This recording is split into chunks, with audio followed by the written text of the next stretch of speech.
आज परशुराम जी आए और परशुराम जी का बड़ा सुंदर स्वरूप है। शीस जटा शशि बदन सुहावा, जटा जूट बंधा हुआ है और परशुराम जी आकर के दरवाजे पर खड़े हो गए। अब अंदर वाला ना तो बाहर जा सकता है और ना बाहर वाला अंदर आ सकता है। और परशुराम जी जिसकी ओर भी देखते हैं, जिस राजा के ऊपर भी दृष्टि जाती है तो लगता है सहजऊं चितवत मनहु रे साते। सहजता से भी देखते हैं तो लगता है कहीं नाराज तो नहीं है। आज जैसे ही परशुराम जी आगे बढ़ रहे हैं तो जितने भी राजा हैं पितु समेत कह कह निज नामू, लगे करन सब दंड प्रणामो।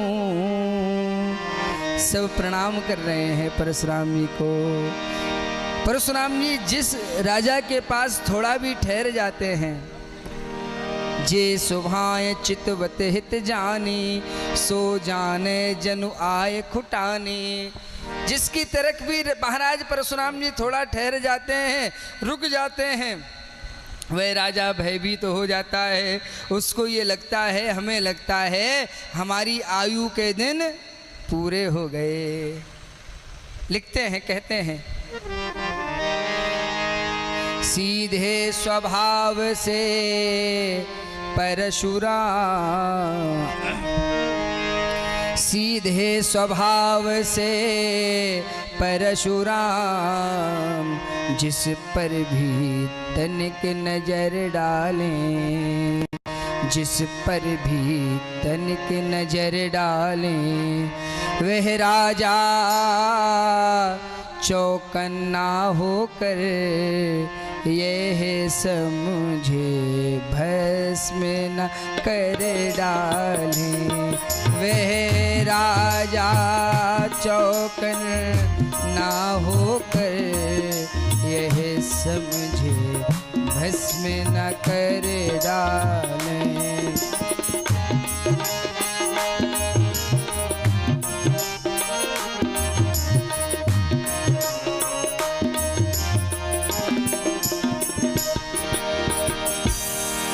परशुराम जी जिसकी ओर भी देखते हैं वह भयभीत हो जाता है।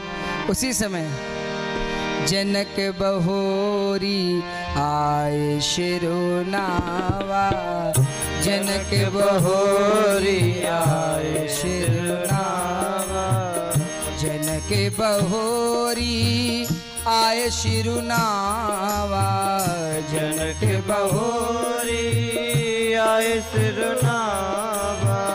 सिय बुलाए प्रणाम करावा, सिय बुलाए प्रणाम करावा।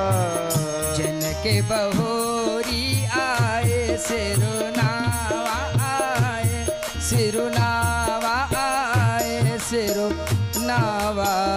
सिय बुलाए प्रणाम करावा, सिय बुलाए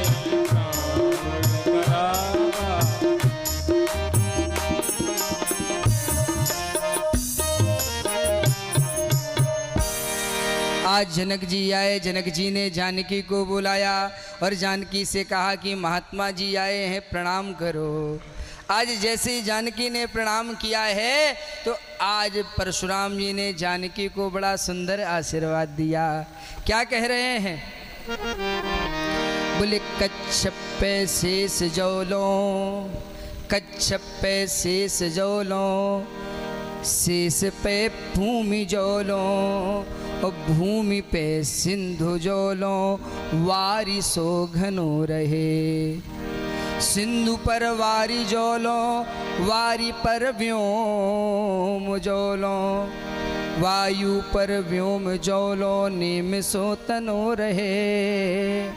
स्वर्ग पर इंद्र जोलो, इंद्र पर हर्ष जोलो, एहो जनक दुलारी तेरे सिर सिंदूर बनो रहे। मानो अखंड सौभाग्यवती होने का वरदान दे दिया है।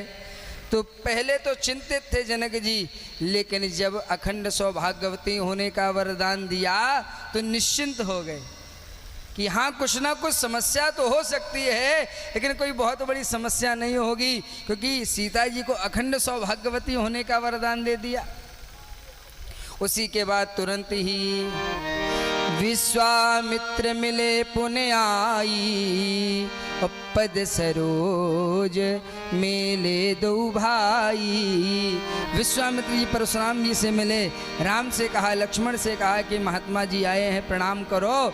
पूछ दिया कौन है ये, तो विश्वामित्र जी कहते हैं ये दो दशरथ के ढोटा, राजा दशरथ के तने, राम लक्ष्मण नाम, शीश झुका कर आपको सविनय करत प्रणाम।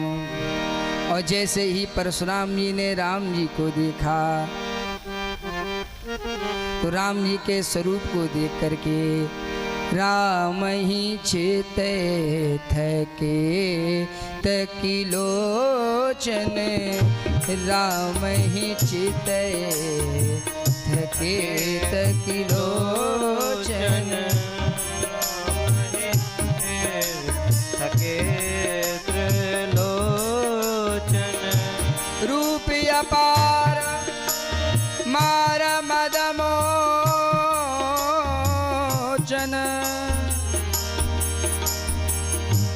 राम ही चित थके तकिलोचन, राम ही चित थके तकिलोचन, रूप अपार।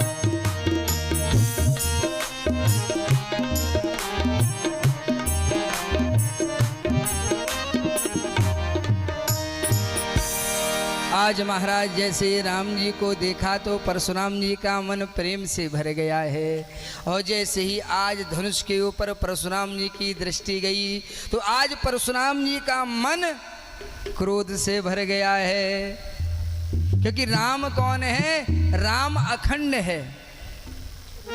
राम अखंड एक सीतावर, जब जीव अखंड को देखता है तो मन प्रेम से भर जाता है, और जब खंड खंड देखता है तो मन क्रोध से भर जाता है। देखे चाप खंड मही डारे, जनक जी से कहा, जनक जी बहुर बिलोक विदेह सना, कहु काती भीर, मूछत जान अजान जिम, व्यापिहु कोप शरीर। ये अभिनय हो रहा है जानते समय, पूछत जान अजान जिम। आज जनक जी ने पूरी बात बताई है। परशुराम जी कहते हैं नहीं, कारण क्या है? हे जनके कहो क्या, हे जनके कहो क्या, कारण है ये भारी भीड़, भाड़ क्यों है ये अभी शोर, ये कैसा था वीरों में छेड़ छाण क्यों है। जैसे परशुराम जी धनुष को देखते हैं तो आज क्रोध में आ गए। असिरिस बोले बचन कठोरा, कहू जड़ जनक धनुष के तोड़ा। है जनक, ये बताओ इस धनुष को किसने तोड़ा है? जल्दी उसको मेरे सामने लाओ, नहीं तो मैं तुम्हारे राज्य को उलट पलट कर दूंगा। जैसे इतना कहा तो जो राजा धनुष नहीं तोड़ पाए, जिनसे धनुष नहीं टूटा, तो मन ही मन प्रसन्न हो गए कि अच्छा रहा हमसे धनुष नहीं टूटा। अगर धनुष टूट जाता तो इनसे कौन सुलझता।